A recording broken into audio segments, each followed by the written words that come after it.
Hey guys, welcome back to the session. और मैं हूँ रूपा शर्मा। आई होप कि आप सभी बहुत अच्छे हैं, सुरक्षित हैं और अपनी प्रिपरेशन बहुत अच्छे से कर रहे हैं। तो जैसा कि मैंने आप सभी को प्रॉमिस किया था कि जो आपके रीजनिंग का सेक्शन है एसएससी सीएचएसएल वाला, वो मैं आपको कराऊंगी, सॉल्व कराऊंगी। तो yes, I am back with the session. Total अगर मैं बात करूं तो 36 पेपर्स हैं आपके, है ना, जो आपकी शिफ्ट्स बनती हैं सारी आपके एसएससी सीएचएसएल 2019 के एग्ज़ाम में। आप सभी को पता है आपका एग्ज़ाम 17, 18 और 19 मार्च को भी हुआ था, है ना। और उसके बाद आपके अक्टूबर में भी एग्ज़ाम हुए, 12 ऑफ अक्टूबर से शुरू हुए और 26 ऑफ अक्टूबर तक आपका चला है, जिसमें बीच बीच में आपके कुछ दिन का गैप भी रहा। ओके, सो ओवरऑल अगर मैं ये सबको मिलाऊं तो आपके 36 पेपर्स बनते हैं। तो यस, मैं आपको 36 के 36 पेपर का सोल्यूशन यहाँ पर कराऊंगी। और इसी तरीके से if you need more guidance or more support from me, तो definitely I'll be available on this channel only, जहाँ पर आप मुझसे कनेक्ट कर सकते हैं। ठीक है, सो ज़्यादा टाइम वेस्ट नहीं करेंगे और देखेंगे हम आज का सेशन, जिसमें हम 12 ऑफ अक्टूबर को जो आपका पेपर हुआ उसकी जो शिफ्ट 1 है ना, उसके साथ हम शुरू करेंगे। आपका जो ये सेशन है रीजनिंग का सेशन है, और इसी तरीके से अभी आपको रिकॉर्डेड फॉर्म में क्लासेस मिलेंगी। ठीक है, so yes, let's start with the first question. तो पहला सवाल अगर मैं देखती हूँ तो पहला सवाल है आपका कोडिंग से। आप सभी को पता है बहुत ही फेवरेट और बहुत ही इंपॉर्टेंट टॉपिक बन जाता है। तो लेट्स सी, देखते हैं क्या पूछ रहा है question. In a certain code language n is coded as 30, cot is coded as 78। हम जब पहले भी हम क्लासेस करते थे तो मैंने आपको बताया था कि ये किस तरीके से इसकी प्लेस वैल्यू के साथ, अगर एक लेटर को किसी नंबर से कोड किया गया है तो कोशिश करिए इसकी प्लेस वैल्यू से आप कैसे इसे रिलेट कर सकते हैं। तो देखिए 14 से 30 या तो ऐसे आ सकता है, इंटू 2+1 कर लीजिए। और एक तरीका ये भी हो सकता है कि जो प्लेस वैल्यू है 14+1, इसमें +1 कीजिए और फिर उसके बाद इंटू 2 कर लीजिए, है ना। तो अब हम क्या करेंगे, यहाँ पर 3 लेटर का वर्ड है तो COT, इसको कैसे सॉल्व करेंगे हम। C की प्लेस वैल्यू 3 होती है, O की 15 और T की होती है आपकी 20। अगर मैं टोटल बात करूँ तो ये आपका कितना हो जाता है, 18+28 यानी कि 30। ओके, सॉरी, 18+20 यानी कि आपका 38। अब इंटू 2 अगर मैं करती हूँ तो आपके पास कितना आ जाएगा, 76। तो अब देखो यहाँ से तो बात बनी नहीं, तो क्यों नहीं बनी, क्योंकि हमने यहाँ पर एक चीज़ मिस कर दी। हमने क्या किया, इसका सम करके डायरेक्ट इनटू कर दिया। बट जो सम आएगा उसमें आप क्या करेंगे, +1 भी करेंगे।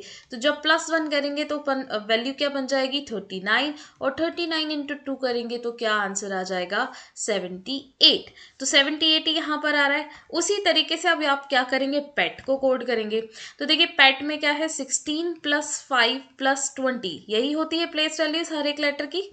प्लेस वैल्यूज याद होना बहुत इंपॉर्टेंट है। देखिए ये 21 और +20, उसके बाद आपका 41, इसमें +1 आप फिर से करेंगे तो 42 और इंटू 2 आप करते हैं तो आंसर आ जाएगा 84, यानी कि option number D will be the correct answer. I hope इतनी बात क्लियर है। चलिए let's move to the next question. अगला सवाल आपका सेट बेस्ड एनालॉजी, भाई बहुत ही इंपॉर्टेंट है और सबसे ज़्यादा आपको डराता भी है ना। तो चलो देख लेते हैं। देखो रिलेशन समझने की कोशिश करेंगे सबसे पहले। तो सिंपल सी कहानी है, 7 इंटू 2 क्या होता है, 14। और अगर मैं +1 कर दूं तो क्या मिल जाएगा मुझे, 15, यानी कि ये दूसरा नंबर। ठीक है, अब दूसरे नंबर से तीसरा नंबर रिलेटेड है, 15 इंटू 2 तो क्या मिलेगा, 30। और +1 कर दूं तो मैं क्या मिल जाएगा, 31। तो इतनी बात समझ में आ गई। तो भाई देखो यहाँ पर क्या हो रहा है, ये तो ठीक है, 6 इंटू 2 आप करोगे तो कितना आ जाएगा, 12, +1 आप करोगे तो 13। बट 13 इंटू 2 आपका क्या होता है, 26। तो भाई ये तो 21 है, यानी कि कम है। ये यहाँ पर कहानी खत्म हो गई। यहाँ पर देखिए ऑप्शन नंबर बी में, ऑप्शन नंबर अगर बी आप देखेंगे तो 3 इंटू 2 +1 आपको क्या देगा, 7। सिमिलरली 7 इंटू 2 +1 आपको क्या देगा, 15। तो option number B will be the correct answer. ठीक है, बाकी किसी ऑप्शन में आप देखोगे तो बात नहीं बनेगी। तो आंसर आपका क्या हो गया क्वेश्चन नंबर 2 का, option number B. Okay, let's move to the next question. आपको पता है जंबलिंग के सवाल है, और जंबलिंग किस तरीके से आती है, एक तो ये फॉर्मेट आपका मिलता है, एक मिलता है डिक्शनरी बेस्ड। ठीक है, डिक्शनरी बेस्ड आपको फॉर्मेट मिलता है, तो उसका क्वेश्चन जब आएगा तब हम उसके बारे में बात करेंगे। अब इनको आपको क्या करना है, क्योंकि उसने बोल दिया लॉजिकल एंड मीनिंगफुल सीक्वेंस में लगाना है ना। तो अगर मैं बात करूं flat, okay, street, room, apartment और टाउन। अब देखो सबसे बड़ी चीज की अगर मैं बात करूं तो ये सारी चीजें एक टाउन में आपको मिल जाएंगी, यानी कि या तो लास्ट या फिर फर्स्ट क्या होना चाहिए आपका 5। तो देखो लास्ट में इन दो ऑप्शन में है और फर्स्ट में सिर्फ इस ऑप्शन में है, तो ऑप्शन नंबर सी आपका एलिमिनेट हो गया। इस तरह से चीज को समझने की कोशिश करिएगा। ठीक है, अब देखो यहाँ पर सबसे छोटी चीज समझने की कोशिश करो। फ्लैट होगा और फ्लैट में क्या मिलेगा, रूम, यानी कि या तो होना चाहिए फर्स्ट प्लेस पे रूम या फिर होना चाहिए लास्ट प्लेस पे रूम। ठीक है, तो देखो अगर इसको मैं देखूं तो ये आता है फर्स्ट प्लेस पे और ये आता है लास्ट प्लेस पे, तो लास्ट प्लेस पे किसी भी ऑप्शन में नहीं है, फर्स्ट प्लेस पे है आपके पास, यानी कि ये दोनों ऑप्शन आपके यहाँ पर आप कंसिडर करोगे। तो जरा देखो यहाँ पर रूम की बात कर लिया आपने, रूम किसके अंदर होगा, फ्लैट के अंदर, यानी कि 3 के बाद आना चाहिए 1, और ये कहाँ पर है, ऑप्शन नंबर डी में। तो आपका आंसर क्या आ जाएगा, ऑप्शन नंबर डी। थोड़ा सा लॉजिकली सोचने की कोशिश हम जरूर करेंगे। क्वेश्चन नंबर 4 पर आ जाते हैं जल्दी से, बिकॉज हमें पता है हमें रीजनिंग में एग्जैक्टली टाइम, मैक्सिमम टाइम अगर आपसे पूछा जाए तो 15 मिनट से ज़्यादा आपको नहीं देने हैं। ऑलराइट, चलिए यहाँ पर आपको सीधी सी बात पता चल रही है, यहाँ पर बेस्ड एनालॉजी है, letter cluster based analogy, place values को कंपेयर करेंगे। ये देखिए 7, 15, 1 और 20, इसका कंपैरिजन किसके साथ चल रहा है यहाँ लिख लेते हैं, सो दैट आप क्लियरली समझ पाओ। 7, 15, 1 एंड 20। उसके बाद देखो जरा 4, 17, 25 एंड 23। देखो 7 से 4 यानी कि -3, 15 से 17 -2, ओके। और अगर मैं यहाँ पर बात करूँ तो 1 से 25 भी आप बैक में जाओ, सो 26 और 25, यहाँ पर क्या हुआ आपका, अगर 1 -3 में कर दो तो माइनस का 2 बचेगा, और माइनस का 2 का मतलब क्या हो जाता है, 25, यानी कि यहाँ -3 हुआ है। और अगर यहाँ पर आप बात करोगे तो आ गया आपका +3। इतनी बात क्लियर है। तो देखो क्या चीज़ हम लोगों ने मिस की हमने ये चीज़, ये आएगा +2, और यहाँ पर भी -3 नहीं हो रहा है, यहाँ पर क्या हो रहा है आपका -2। आप देखो कैसे समझोगे।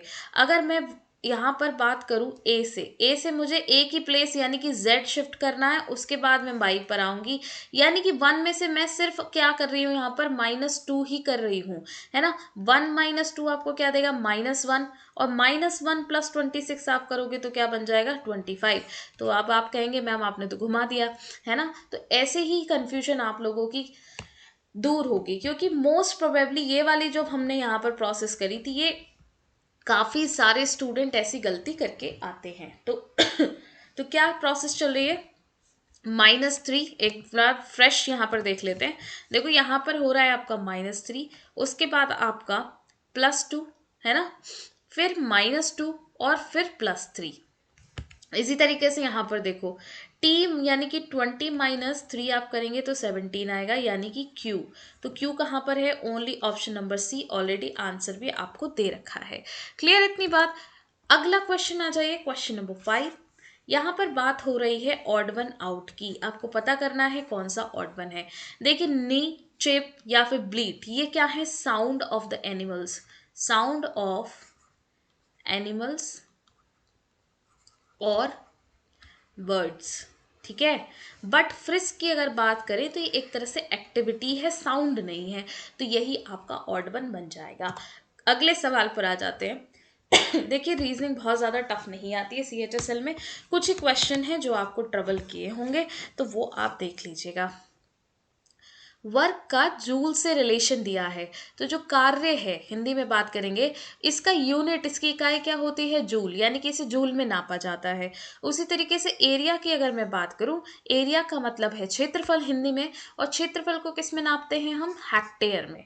ठीक है, और भी बहुत सारे मेजरमेंट यूनिट्स होते हैं, बट अगर इन चारों ऑप्शन में से बात की जाए तो option number D will be the correct answer. Okay, चलिए let's move to the next question, question number 7। Odd one, choose the odd one out. Old one नहीं आएगा यहाँ पर, ऑड वन आएगा। ठीक है, देखिए यहाँ पर हमने इस तरह से जब भी देखा है तो हमने क्या किया, प्लेस वैल्यू चेक की। देखिए 12 से 14 और 14 से 16, अगर आप ओवरऑल रिलेशन देखें तो क्या हो रहा है, +2। उसी तरीके से यहाँ पर 4, 6 एंड 8 अगेन क्या हुआ, +2। Let's move to the next option, 6, 8 and 10 क्या बन गया भाई, फिर से +2। सिमिलरली यहाँ आ जाइए 20, 22 एंड 23, यहाँ पर +2 ज़रूर है बट यहाँ पर सिर्फ +1 है, तो यही आपका ग्रुप से अलग हो गया, यानी कि odd one out. Okay, let's move to the next question, question number 8। यहाँ आपको वेन डायग्राम का सवाल पूछा गया है और वेन डायग्राम में क्या है, क्वेश्चन में आपको क्लास दी गई है। रेप्टाइल, रेप्टाइल किनको बोला जाता है, जो रेंगते हैं, ठीक है। मैमल, मैमल्स क्या होते हैं, जो बेबी बॉर्न कर सकते हैं, ठीक है। एग देने वालों को मैमल्स नहीं कहा जाता, ठीक है। लिजर्ड क्या होती है आपकी, छिपकली होती है। तो छिपकली क्या करती है, रेंगती है ना दीवार पर, तो ये रेप्टाइल की कैटेगरी में आ जाएगी, यानी कि लिजर्ड किसकी कैटेगरी में आ गया भाई, रेप्टाइल की कैटेगरी में। लेकिन जो मैमल्स हैं उनकी अपनी अलग कैटेगरी है। तो देखो ये डायग्राम आपको कहाँ दिखाई दे रहा है, ये डायग्राम आपको ऑप्शन नंबर सी में दिखाई दे रहा है। अब आप कहोगे मैम ऑप्शन नंबर डी क्यों करेक्ट नहीं है, तो ऑप्शन नंबर डी में सम रिलेशन दिया है, ऐसा थोड़ी है कि सिर्फ कुछ छिपकलियां ऐसी होंगी जो रेप्टाइल कैटेगरी में आती है। लिजार्ड की हर टाइप वो आपकी रेप्टाइल कैटेगरी में ही आती है, इसलिए हम ऑप्शन नंबर डी को करेक्ट नहीं कर सकते। चलिए let's move to the question number 9। देखो अगला क्वेश्चन यहाँ पर अगर देखेंगे हम, तो ये क्वेश्चन डेफिनेटली आप लोगों को यहाँ पर परेशान किया होगा। तो चलिए देखते हैं भाई क्या आंसर आएगा। ओके चलो, देखो उसने पूछा कितने त्रिभुज हैं। अब मैं इसको आपको अलग अलग करके बताती हूँ। देखिए एक पार्ट अगर आप ध्यान से देखेंगे, ये बन रहा है आपका, और ये हमने प्रॉपर्टी पढ़ी है, कितने होते हैं 1 2 3 4, और फिर ये बड़े वाले, तो टोटल मिलाकर कितना हो जाता है, 8 ट्राइंगल देता है, ये सबने पढ़ा है ये। ओके, अब उसने क्या किया, अब उसने एक ये लाइन खींची और यहाँ से एक ट्राइंगल और बना दिया। तो देखो ये आपने कोई भी ट्राइंगल पहले से काउंट नहीं किया हुआ है, तो ये टोटल आपके पास कितने ट्राइंगल हैं, 3, तो ये कितना हुआ, +3। अब उसने क्या किया, ये लाइन और मिला दी। अब देखो आपने क्या किया, ये वाले ट्राइंगल की अगर मैं बात करूं, मैं कलर चेंज कर लेती हूँ सो दैट आप क्लियरली समझ पाए। देखिए इस ट्राइंगल में हम सबसे पहले देखेंगे, तो इस ट्राइंगल में हम ये बड़ा वाला ट्राइंगल ऑलरेडी काउंट कर चुके हैं, इस वाले ट्राइंगल के साथ हमने काउंट क्या नहीं किए, हमने ये 2 छोटे छोटे ट्राइंगल काउंट नहीं किए, तो ये आ गया आपका +2। अब ज़रा देखो आ जाओ इधर। Okay let's come to this, अगर मैं इस ट्राइंगल की बात करूं, तो एक तो मेरा बड़ा वाला ट्राइंगल जो मैंने काउंट नहीं किया है अभी तक, और एक ये छोटा वाला ट्राइंगल, ये भी आपको कितने दे रहे हैं, 2। तो टोटल अगर मैं बात करूं तो यहाँ से कितना बन गया आपका 7, यानी कि 8 + 7 कितना हो जाएगा आपके पास 15। ओके अब देखो क्या हो रहा है, अब फिर से यहाँ पे एक कहानी चली है। क्या कहानी चली है भाई, ज़रा देखो। कहानी चली है कि इन्होंने एक ये पार्टीशन और कर दिया। अब जब ये पार्टीशन हुआ तो इस वाले ट्राइंगल के कितने हो गए, फिर से 2 हिस्से, तो 1 2, और इसमें भी एक क्या आ गया, 3, तो +3 और आ गया, और एक आपका बन जाता है ये, क्या हो गया आपका +1। तो टोटल अगर आप देखोगे तो 15 + 4 कितना हो रहा है, 19। अच्छा अब ये वाला भी तो बनेगा ना, इसको भी तो हमने काउंट नहीं किया है अभी तक, है ना, this one, have we count this, no. तो ये और आपका आ गया, तो टोटल इस तरह से आपके कितने ट्राइंगल बन गए, 20 ट्राइंगल्स आपके यहाँ पर बन जाते हैं। क्लियर है इतनी बात या नहीं, आई होप इसको समझ में आया होगा आपको। चलिए अगले क्वेश्चन पे बढ़ जाते हैं। ये सवाल आपसे लेटर क्लस्टर सीरीज, ठीक है, लेटर क्लस्टर सीरीज, ये सवाल काफ़ी बार पूछा जाता है और बच्चे डर जाते हैं। देखो मैंने पहले भी बताया था, जब आगे ब्लैंक्स दिए हों तो पीछे का एक बड़ा पेयर पकड़ लेना चाहिए। देखो यहाँ पर ए बी ए ये कॉमन दिख रहा है ना, यहाँ पर कॉमन दिखाई दे रहा है, तो इतना मुझे कंफर्म है ए बी ए के बाद बी सी आएगा।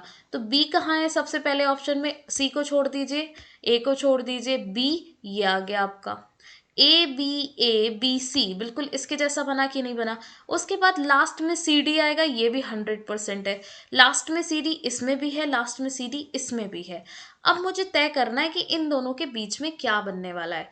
तो देखो यहाँ पर ABA BCCD, फिर से क्या शुरू होगा, ABA, तो यहाँ क्या आएगा, ए आ जाएगा। और ए कहाँ पर है, थर्ड नंबर, सेकंड नंबर में ज़रा देखो, सेकंड नंबर में ए दोनों जगह पर है। अच्छा, तो बस मुझे यानी कि लास्ट वाला चेक करके बताना है, तो क्या है, तो ज़रा देख लेते हैं भाई। ABABCC, तो थर्ड नंबर पे सी आएगा, यानी कि ऑप्शन नंबर बी कैंसिल हो गया, option number D will be the correct answer. Clear है। थोड़ा सा होशियारी के साथ काम करना है, और ये चीज़ें ना आप जब क्वेश्चन सॉल्व करते रहते हैं तो आपको खुद ब खुद आने लग जाती हैं। कोई रॉकेट साइंस नहीं है, कुछ भी घबराने की बात नहीं है यहाँ पर। ना ही ये सोचना है कि भाई मैम तो आप इतनी जल्दी कर लेते हो, ठीक है, आप भी कर सकते हो। यहाँ पर ये सवाल है सिलॉक का। देखो सिलॉक का 1 नंबर का क्वेश्चन जरूर पूछेगा, एक क्वेश्चन सॉरी, नंबर तो 2 होते हैं। अब देखो यहाँ पर स्टेटमेंट क्या कहता है, ऑल बीन्स आर मीट, जितने भी बीन है, फलियां हैं, वो सब क्या है, मीट है। ठीक है, तो क्या है यहाँ पर, meat. All breads are meat, सारी की सारी ब्रेड मीट में आ गई। अब देखो उसने 2 बी दे दिए, तो कंफ्यूज नहीं होना, ये क्या है, बीन। ओके, अब जाओ कंक्लूजन पे। सम बीन आर ब्रेड, भाई बीन और ब्रेड का आपस में कोई रिलेशन नहीं है। ठीक है, ये दोनों आपस में कोई डेफिनेट रिलेशन नहीं बनाते, डाउट क्रिएट हो रहा है यहाँ पर। ठीक है, तो ये आपका आ जाएगा फॉल्स, यानी कि not follow. Some bread are beans, कुछ ब्रेड बीन्स हैं, तो ये भी तो बात तो वही हो गई, कान ऐसे पकड़ लो चाहे कान वैसे पकड़ लो, तो ये भी आपका क्या हो जाएगा, नॉट फॉलो। तो neither conclusion 1 nor conclusion 2 follows will be the correct answer of this question. Okay, चलिए let's move to the next question. और ये सवाल आपके पास डाइस का है, इससे भी एक सवाल जरूर आता है आपका। सवाल बहुत सिंपल है, हमने पहले भी बहुत सवाल किए हैं इस तरह के। 3 different positions of the same dice, एक ही डाइस है, बस उसको अलग अलग तरह से घुमा के रख दिया गया है। आपको बताना है कि नंबर 1 जो है, यानी कि ये, इसके ऑपोजिट कौन सा नंबर आएगा। अब देखो बात सुनो मेरी, क्या होता है, हमारे पास होता है 1 कॉमन पॉलिसी और एक होती है 2 कॉमन पॉलिसी। तो 2 कॉमन पॉलिसी से क्या होता है, सिर्फ एक ही पर्सन का ऑपोजिट आप निकाल सकते हैं, लेकिन 1 कॉमन पॉलिसी हमें सबके ऑपोजिट्स बता देती है। तो देखो इसको तो हम फॉलो नहीं करेंगे, क्यों, क्योंकि 1 का हमें पता ही नहीं चलेगा, 1 तो ऑलरेडी कॉमन है ना, 2 भी कॉमन है, तो हम कैसे पता कर पाएंगे। इससे हम सिर्फ इतना पता कर सकते हैं कि 3 का ऑपोजिट आपका 5 आएगा, और 1 और 2 का ऑपोजिट आपका 4 और 6, यानी कि डाउट क्रिएट हो रहा है, तो इस पे हम काम नहीं करेंगे। इन दोनों में देखिए 1 कॉमन नहीं है, 5 और 2 कॉमन है, तो इससे हमें क्लियर हो गया कि 1 का ऑपोजिट क्या बनेगा, 6। तो सवाल ने हमसे इतना ही पूछा था, हमें ज़्यादा सोचने की ज़रूरत है नहीं। Option number B will be the correct answer. Next question on your screen, एक और आपका सेट बेस एनालॉजी का सवाल है। देख लो, ये चैप्टर जितना आप लोग डरते हैं उतना ही आपसे पूछा जाता है।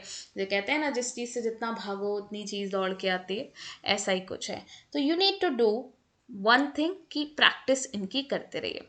देखो 3 और 5 से मुझे क्या समझ में आ रहा है, 64 कैसे, 8 का स्क्वायर होता है 64। कई बार ना जब आप क्वेश्चन देखोगे ना, आपको कुछ चीज़ें खुद से क्लिक हो जाती हैं, क्यों, क्योंकि आपने ऑलरेडी बहुत सवाल सॉल्व किए हैं। मुझे इतना पता है 64 इज़ अ बिग नंबर, ये सिंगल डिजिट नंबर्स हैं, तो ये हो सकता है भाई स्क्वायर वाली पॉलिसी यहाँ चल रही हो।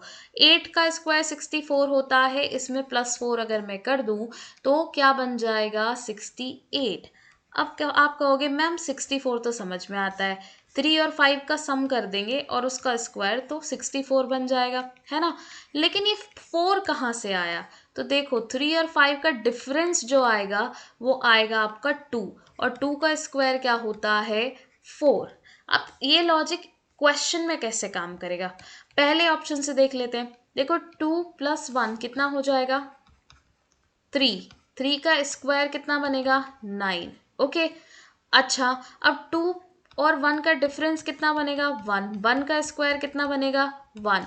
तो 9 + 1 मुझे क्या देगा, 10। तो यही तो मुझे चाहिए, ऑप्शन नंबर ए क्या हो गया, करेक्ट आंसर। आई होप इतनी बात क्लियर है। नेक्स्ट क्वेश्चन देखिए, इन सवालों में क्योंकि मैं रिकॉर्डेड फॉर्म में सेशन डाल रही हूँ, I can not connect with you. अगर आपको किसी भी तरीके का डाउट आता है then you can write that in the comment section. आप कमेंट सेक्शन में ज़रूर लिखिएगा, और जैसे ही मैं कोशिश कर पाऊँ, जैसे ही चीज़ें होंगी कि मैं लाइव आप लोगों के साथ सेशन कर सकूँ, I definitely try to come live. Okay, तब तक हम रिकॉर्डेड फॉर्म में करते हैं क्योंकि ऑलरेडी आपके सेशंस काफ़ी लेट हो गए हैं। ओके, चलिए let's see this question. Select the number that is different from the rest. Language change कर दिए बस, वरना निकालना आपको ऑड वन आउट ही है। ओके, देखो बहुत सिंपल सी चीज़ है, एक नज़र डालनी है, ये सारे इवन नंबर हैं, ये है आपका ऑड। और ज़्यादा दिमाग लगाना ही नहीं है, इसीलिए ये आपका क्या हो जाएगा, ऑड वन आउट। क्लियर इतनी बात? चलो come to the next question. ये आपका अरिथमेटिक का सवाल है जो कि कई बार पूछा जाता है। इस बार 2 क्वेश्चन है, ठीक है। रीजनिंग में आप देख रहे होंगे पिछले साल से ही पैटर्न चलना शुरू हुआ है कि एक क्वेश्चन आपका वो पूछ लेता है अरिथमेटिक का। तो भाई देखते हैं क्या कह रहा है। सवाल ने कहा है कि John use the buy okay John use to buy petrol at the rate of 80 rupees per litre. 1 litre petrol पहले कितने का लेता था, 80 का। Now he buys it at the rate of rupees 85। अब कितने का हो गया, 1 लीटर 85, यानी कि कितने रुपए बढ़ गए भाई, 5 रुपए, है ना। Why what percentage did the petrol price increase as compared to the last month? 5 रुपए ही तो बढ़ा है, कंपेयर किससे कर रहे हैं, पिछले महीने वाले से। तो कितना परसेंट बढ़ गया ये आपको बताना है। तो देखो 500 को directly if you try to divide by this तो यू विल गेट 6.25%, यानी कि option number D will be the correct answer. I hope इतनी बात क्लियर है, बहुत सिंपल है। आप लोग बहुत बहुत अच्छे होते हैं मैथ्स में, है ना। तो मुझे पूरी उम्मीद है ये सवाल आपको बिल्कुल भी परेशान नहीं करेंगे। आ जाते हैं एनालॉजी के क्वेश्चन पर। देखो एनालॉजी का ये सवाल जो है ये पूछा गया है काऊ का मिल्क से रिलेशन, तो आपको बताना है इसी तरह से सेम रिलेशन। तो काऊ का जो प्रोडक्ट है वो क्या है, मिल्क। वो क्या करती है, प्रोड्यूस करती है, क्या, मिल्क प्रोड्यूस करती है। तो क्या वर्ड फ्लाई प्रोड्यूस करती है, नो, ये उसका काम है, वो उड़ती है। ईगल क्या है, सू, वो झपटता है, बट वो उसका प्रोडक्ट तो नहीं है ना, है ना। हैन पे आ जाते हैं, हैन क्या देती है, अंडे देती है, मुर्गी अंडे देती है, अंडा क्या है, मुर्गी का प्रोडक्ट। तो ये बिल्कुल सेम रिलेशन बना रहा है काउ और मिल्क की तरह, इसीलिए ऑप्शन नंबर सी आपका करेक्ट आंसर हो जाएगा। Come to the next question. फिर से letter cluster odd one out. देखो बहुत सिंपल सा सवाल है। यहाँ पर देखो शुरू करो, ए का ऑपोजिट जेड, डी का ऑपोजिट डब्ल्यू, ई का ऑपोजिट वी और जी का ऑपोजिट टी। टी का ऑपोजिट जी अभी पढ़ लिया हमने, यू का ऑपोजिट भाई डी नहीं होता है, डी का ऑपोजिट डब्ल्यू होता है, यही आपका ऑड वन आउट है। यहाँ पे चेक कर लेते हैं, एन का ऑपोजिट एम और ओ का ऑपोजिट एल, ठीक है। तो ये क्या हो गया आपका option number C odd one out. बहुत सिंपल चीज थी। सवाल देखिए अगला 49। यहाँ पे पूछा क्या है, आप देखो ये किस तरह से पूछ लिया गया, नंबर एनालॉजी इसे हम कहते हैं, नंबर एनालॉजी। देखो यहाँ पर 49 को देख के सबसे पहली चीज़ याद आती है 7 का स्क्वायर।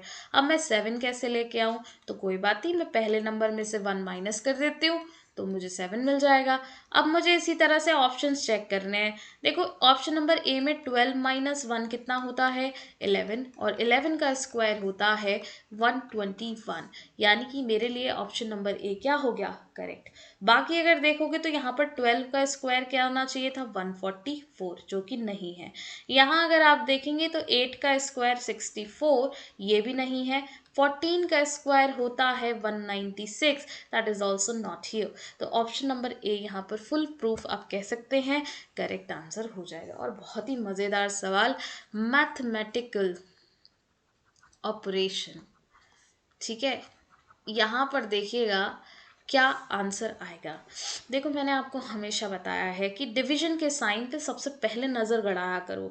अगर मैं पहला ऑप्शन देखूं तो डिवीजन का साइन यहाँ आना चाहिए, उसके बाद इनटू, फिर यहाँ पर आना चाहिए equals to and then into.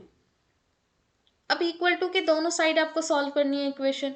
तो 2 से 26 को डिवाइड करोगे तो 13, और 13 को 3 से मल्टीप्लाई करके क्या करना है, 3 इंटू 13।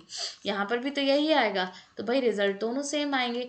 RHS और LHS क्या हो गई आपकी, यहाँ पर इक्वल हो गई, तो यही आपका आंसर आ जाएगा। देखो पहले ऑप्शन से, इत्तेफाक की बात है ये कि पहले ही ऑप्शन से आपका आंसर आ गया। ठीक है, चलिए कमाल की बात है ना ये। अगला क्वेश्चन, क्वेश्चन नंबर 20।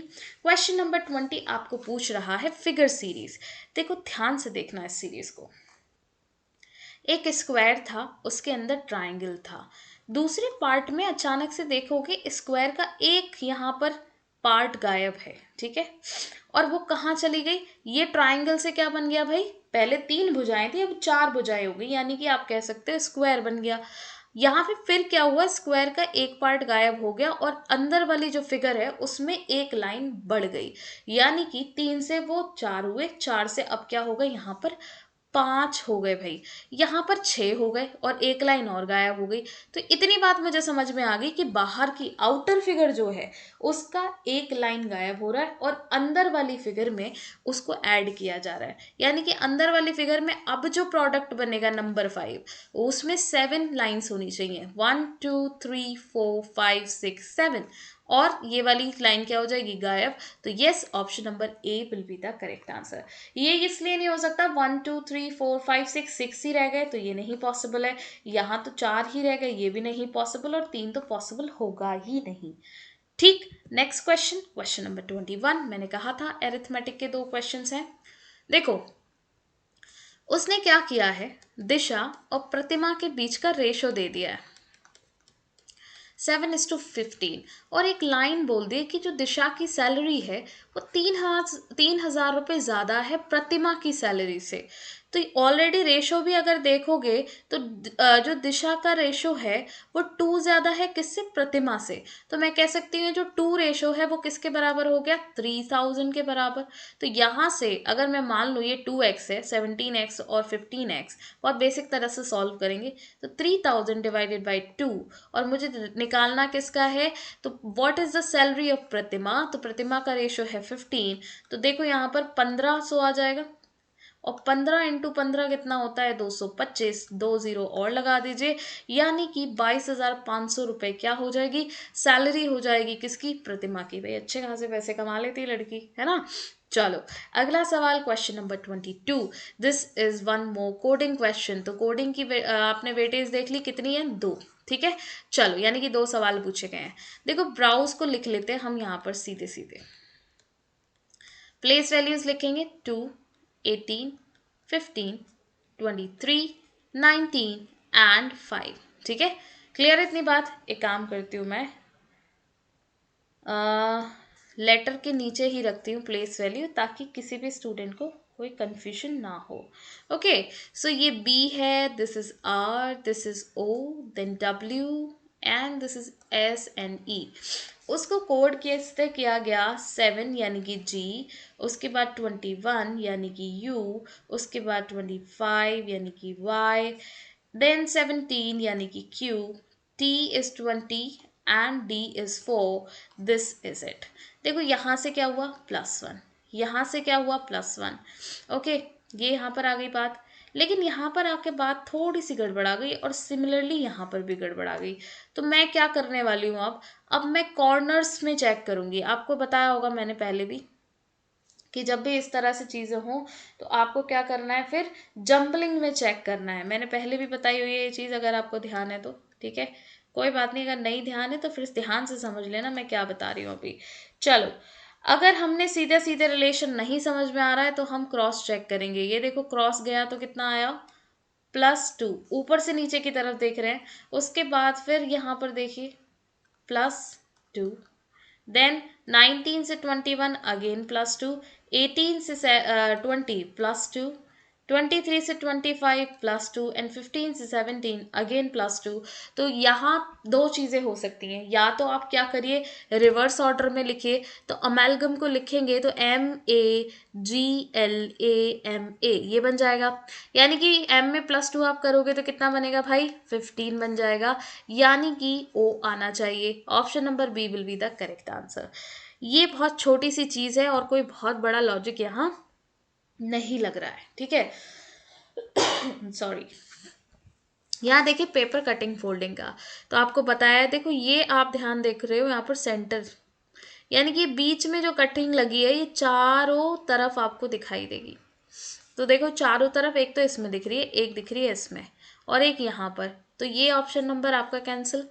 उसके बाद ये जो कट है, जब ये ओपन होगा तो ये कुछ कट इस तरह से खुलेंगे और दो यहाँ पर लगेंगे, तो आप देखो कुछ इस तरह से आपको फिगर दिखाई देगी। सेंटर में कभी भी नहीं आएगा क्योंकि इस तरह से फोल्ड हो रहा है, तो सेंटर में आने का सवाल ही नहीं उठता। Option number B will be the correct one. और ये आधे नहीं आएंगे, ये फुल आएंगे, तो आधा तो यहाँ पर कैसे दे दिया इन्होंने, गलत कर दिया है ना। Option number B will be the correct one. देखो बहुत सिंपल सवाल है, अगर एक बार ना रीजनिंग उठाकर प्रीवियस ईयर पेपर लगा लोगे ना आप, CGL का या CHSL का, CPO का, तो SSC की रीजनिंग में तो कुछ भी नहीं है, बहुत आसानी से हो जाएगी। आपको बताया है कि मिरर इमेज कैसे चेक करते हैं, क्लोज चीज़ क्लोज दिखती है। अब ये पॉइंट आपका मिरर के क्लोज है, तो ये इसी तरह से दिखेगा। तो इस तरह से जब आप देखोगे तो देखो इस तरह से figure only option number C में दिख रही है, ये वाली फिगर। आई एम सॉरी, ठीक है। इतनी बात क्लियर है सबको? हाँ जी, इस डायग्राम को मैं बनाने की कोशिश तो कर सकती हूँ, बट ये शायद मेरे से उतना अच्छा बनेगा नहीं, ठीक है। चलो अब नेक्स्ट क्वेश्चन पे आ जाते हैं हम। हमारा 24 हमने कर लिया, 25th हम कर लेते हैं। एम्बेडेड फिगर, एक क्वेश्चन 100% पूछा जाएगा, तो ये सवाल भी आपको सॉल्व तो करने ही है। ये फिगर दी गई है, आपको बताना है इन चारों ऑप्शन में से किस में ये एग्जैक्टली इसी तरह से फिट है।